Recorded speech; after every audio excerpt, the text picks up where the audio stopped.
നമസ്കാരം ശ്രോതാക്കളെ, പ്രവാസി ന്യൂസ് റൂമിലേക്ക് എല്ലാവർക്കും സുസ്വാഗതം. ഇന്നത്തെ ന്യൂസ് പോഡ്കാസ്റ്റുമായി ഞാൻ മയ്യ. ആദ്യമായി ദേശീയ വാർത്തകൾ. രാജ്യത്ത് ക്യാപിറ്റൽ ഗെയിൻ ടാക്സ് അഥവാ മൂലധന ലാഭ നികുതിയിൽ ഇളവ് പ്രഖ്യാപിച്ചു.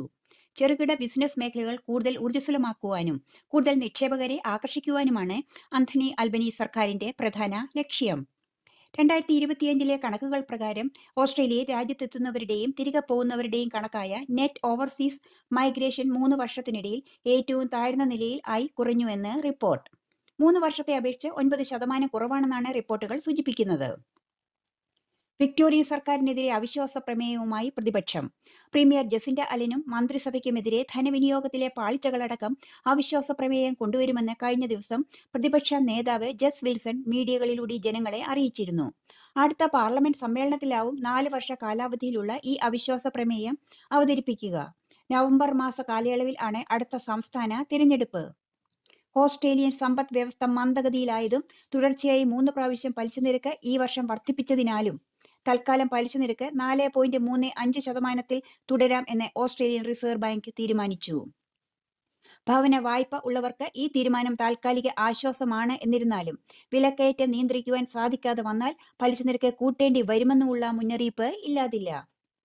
ഇന്ത്യൻ പ്രധാനമന്ത്രി നരേന്ദ്രമോദിയുടെ ജൂലൈ മാസത്തിലെ ഓസ്ട്രേലിയൻ സന്ദർശനത്തോടനുബന്ധിച്ച് വിക്ടോറിയയിലെ മെൽബണിൽ ചരിത്രത്തിലെ ഏറ്റവും വലിയ വേദി ഒരുങ്ങുന്നു. പ്രശസ്തമായ മാർബിൾ സ്റ്റേഡിയത്തിൽ മെൽബൺ മീറ്റ്സ് മോദി എന്ന് പേരിട്ടിരിക്കുന്ന ഇന്ത്യൻ ഓസ്ട്രേലിയൻ ഡയോസ്പൊറ ഫൗണ്ടേഷന്റെ നേതൃത്വത്തിൽ നടക്കുന്ന ഈ മെഗാ കമ്മ്യൂണിറ്റി ഇവന്റിൽ താൽപര്യപത്രം സമർപ്പിക്കുവാനുള്ള ഓൺലൈൻ പോർട്ടൽ വഴി റെക്കോർഡുകൾ ഭേദിച്ചുകൊണ്ട് നിരവധി ആളുകളാണ് ഇതിനകം രജിസ്റ്റർ ചെയ്തിരിക്കുന്നത്. വെസ്റ്റേൺ ഓസ്ട്രേലിയയിൽ കണ്ടെത്തിയ കുടിയേറ്റ കടൽ പക്ഷികളിൽ H5 പക്ഷിപ്പനി കണ്ടെത്തിയതായി റിപ്പോർട്ട്. ഇതിനു മുമ്പും ഓസ്ട്രേലിയയുടെ പുറം പ്രദേശങ്ങളിലെ ചില മേഖലകളിൽ H5 വൈറസിന്റെ സാന്നിധ്യം കണ്ടെത്തിയിരുന്നു. അന്താരാഷ്ട്ര വാർത്തകൾ. ഫ്രാൻസിൽ നടന്ന G7 ഉച്ചകോടിയിൽ പ്രധാനമന്ത്രി നരേന്ദ്രമോദിയും US പ്രസിഡന്റ് ഡൊണാൾഡ് ട്രംപും ചേർന്ന് മാസങ്ങൾക്ക് ശേഷമുള്ള ആദ്യ പൊതുസമ്മേളനം നടന്നു.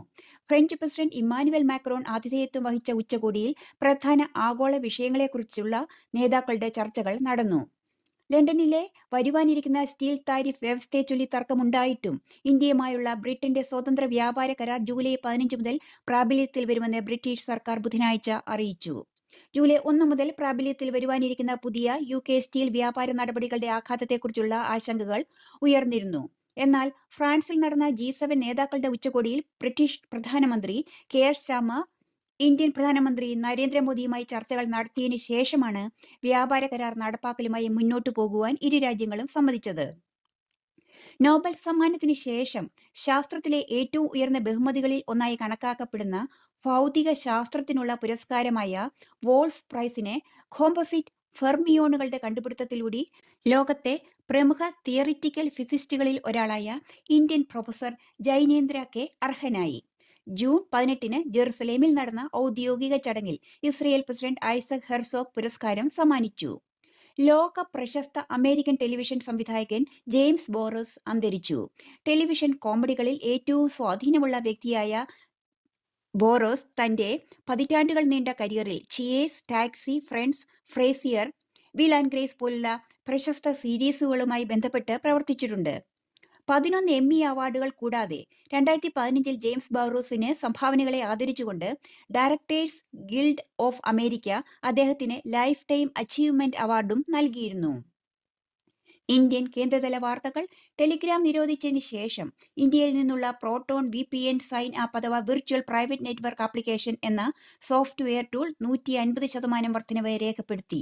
VPN സേവനങ്ങളുടെ പെട്ടെന്നുള്ള വളർച്ച ഉപയോക്താക്കളെ അവരുടെ പതിവ് നെറ്റ്വർക്കിൽ ബ്ലോക്ക് ചെയ്തിരിക്കുന്ന പ്ലാറ്റ്ഫോമുകളിലേക്ക് എത്തുവാൻ അനുവദിക്കും.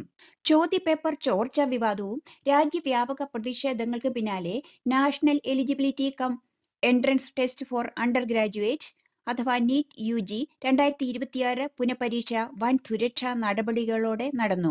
മെയ് 3 നടത്തുവാൻ നിശ്ചയിച്ചിരുന്ന നീറ്റ് UG പരീക്ഷ ചോദ്യപേപ്പർ ചോർച്ചയെ തുടർന്ന് നാഷണൽ ടെസ്റ്റിംഗ് ഏജൻസി റദ്ദാക്കിയിരുന്നു. ഔദ്യോഗിക വിവരങ്ങളിൽ മാത്രം ആശ്രയിക്കുവാനും സോഷ്യൽ മീഡിയയിൽ പ്രചരിക്കുന്ന പേപ്പർ ചോർച്ച പോലുള്ള തെറ്റിദ്ധരിപ്പിക്കുന്ന അവകാശവാദങ്ങൾക്കെതിരെ ജാഗ്രത പാലിക്കുവാനും NTA ഉദ്യോഗാർത്ഥികളോടും രക്ഷിതാക്കളോടും അഭ്യർത്ഥിച്ചു. സംസ്ഥാന തല വാർത്തകൾ. സംസ്ഥാനത്തെ കഴിഞ്ഞ 10 വർഷമായി മഴക്കാലത്തും വേനൽക്കാലത്തും ആവർത്തിച്ച് റിപ്പോർട്ട് ചെയ്യുന്ന പകർച്ചവ്യാധികളെ ശാസ്ത്രീയമായി പഠിക്കുകയും ഫലപ്രദമായ പ്രതിരോധ നടപടികൾ നിർദ്ദേശിക്കുകയും ചെയ്യുന്നതിനായി കേരള ആരോഗ്യ വകുപ്പിന്റെ നേതൃത്വത്തിൽ സംസ്ഥാന പകർച്ചവ്യാധി നിയന്ത്രണ ഹൈപ്പവർ കമ്മിറ്റി രൂപീകരിക്കുവാൻ തീരുമാനിച്ചതായി ആരോഗ്യ വകുപ്പ് മന്ത്രി. സർക്കാർ സ്വകാര്യ മേഖലകളിലെ പ്രഗത്ഭരായ ഡോക്ടർമാർ, ആരോഗ്യ വിദഗ്ധർ, വിവിധ അനുബന്ധ വകുപ്പുകളിലെ ഉദ്യോഗസ്ഥർ എന്നിവരെ ഉൾപ്പെടുത്തി സമഗ്രമായ സമിതിയായിരിക്കും ഇത്. കേരളത്തിൽ മനുഷ്യ വന്യജീവി സംഘർഷം ലഘൂകരിക്കുന്നതിനായി വനംവകുപ്പിന്റെ 100 ദിന കർമ്മ പദ്ധതിയുടെ ഭാഗമായി ജനവാസ മേഖലകളിൽ ഇറങ്ങുന്ന വന്യജീവികളുടെ ആക്രമണങ്ങൾ കുറയ്ക്കുന്നതിനും വനാതിർത്തിയോട് ചേർന്ന് താമസിക്കുന്ന ജനങ്ങളുടെ സുരക്ഷ ഉറപ്പാക്കുന്നതിനുമായി തീവ്രമായ പ്രവർത്തനങ്ങൾക്ക് വനംവകുപ്പ് തുടക്കം കുറിച്ചു. വന്യമൃഗങ്ങൾക്ക് ജനവാസ കേന്ദ്രങ്ങളിൽ പ്രവേശിക്കുന്നത് തടയുവാൻ 100 കിലോമീറ്റർ പുതിയ സോളാർ വേലി നിർമ്മിക്കുന്നതിനുള്ള പ്രവർത്തനങ്ങൾ ആരംഭിച്ചതായും വകുപ്പ് പുറത്തിറക്കിയ ഔദ്യോഗിക പ്രസ്താവനയിൽ വ്യക്തമാക്കി. ദേശീയ വിദ്യാഭ്യാസ നയം 2020 എന്ന പ്രോജക്ട് നടപ്പാക്കുന്നതിന്റെ മാതൃകയായി പ്രവർത്തിക്കുന്ന ആധുനികവും മികച്ച സൗകര്യങ്ങളുള്ളതുമായ മാതൃകാ വിദ്യാലയങ്ങളാക്കി നിലവിലുള്ള സ്കൂളുകളെ ഉയർത്തുകയും നവീകരിക്കുകയും ചെയ്യുവാൻ വേണ്ടി തയ്യാറാക്കിയ കേന്ദ്ര സർക്കാരിന്റെ വിദ്യാഭ്യാസ പദ്ധതിയായ PM ശ്രീ അഥവാ പ്രധാനമന്ത്രി സ്കൂൾ ഫോർ റൈസിംഗ് ഇന്ത്യ എന്ന ഇന്ത്യൻ സർക്കാരിന്റെ കേന്ദ്ര സഹായ പദ്ധതിയുമായി മുന്നോട്ടു പോകുവാൻ കേരളം തീരുമാനിച്ചു. ഈ സ്കൂളുകൾ വിദ്യാർത്ഥികളുടെ സമഗ്ര വികസനം, മികച്ച പഠന രീതികൾ, സാങ്കേതിക വിദ്യയുടെ ഉപയോഗം, പരിസ്ഥിതി സൗഹൃദമായ പഠനാന്തരീക്ഷം എന്നിവ പ്രോത്സാഹിപ്പിക്കുന്ന മാതൃകാ സ്ഥാപനങ്ങളായി പ്രവർത്തിക്കും.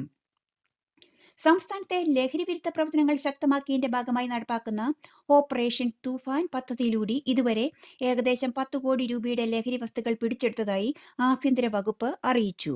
ലഹരി വ്യാപനം തടയുന്നതിനൊപ്പം ഉറവിടങ്ങൾ കണ്ടെത്തി ശൃംഖല തകർക്കുന്നതിനും പദ്ധതിയിലൂടെ കൂടുതൽ ശാസ്ത്രീയമായ നടപടികൾ സ്വീകരിക്കുമെന്ന് അധികൃതർ വ്യക്തമാക്കി. ലോക ലഹരി വിരുദ്ധ ദിനമായ ജൂൺ 26-ന് എല്ലാ നിയോജക മണ്ഡലങ്ങളിലും ജനപ്രതിനിധികളുടെ നേതൃത്വത്തിൽ ബോധവൽക്കരണ പരിപാടികൾ സംഘടിപ്പിക്കുവാനും തീരുമാനിച്ചിട്ടുണ്ട്.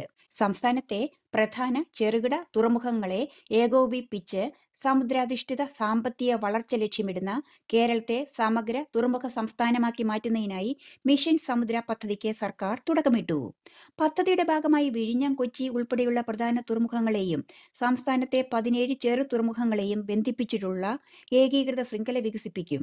തീരദേശ ചരക്ക് നീക്കം, ക്രൂസ് ടൂറിസം, ഉൾനാടൻ ജലഗതാഗതം, ലോജിസ്റ്റിക് സംവിധാനങ്ങൾ എന്നിവ ശക്തിപ്പെടുത്തുന്നതിനും പ്രത്യേക പ്രാധാന്യം നൽകും.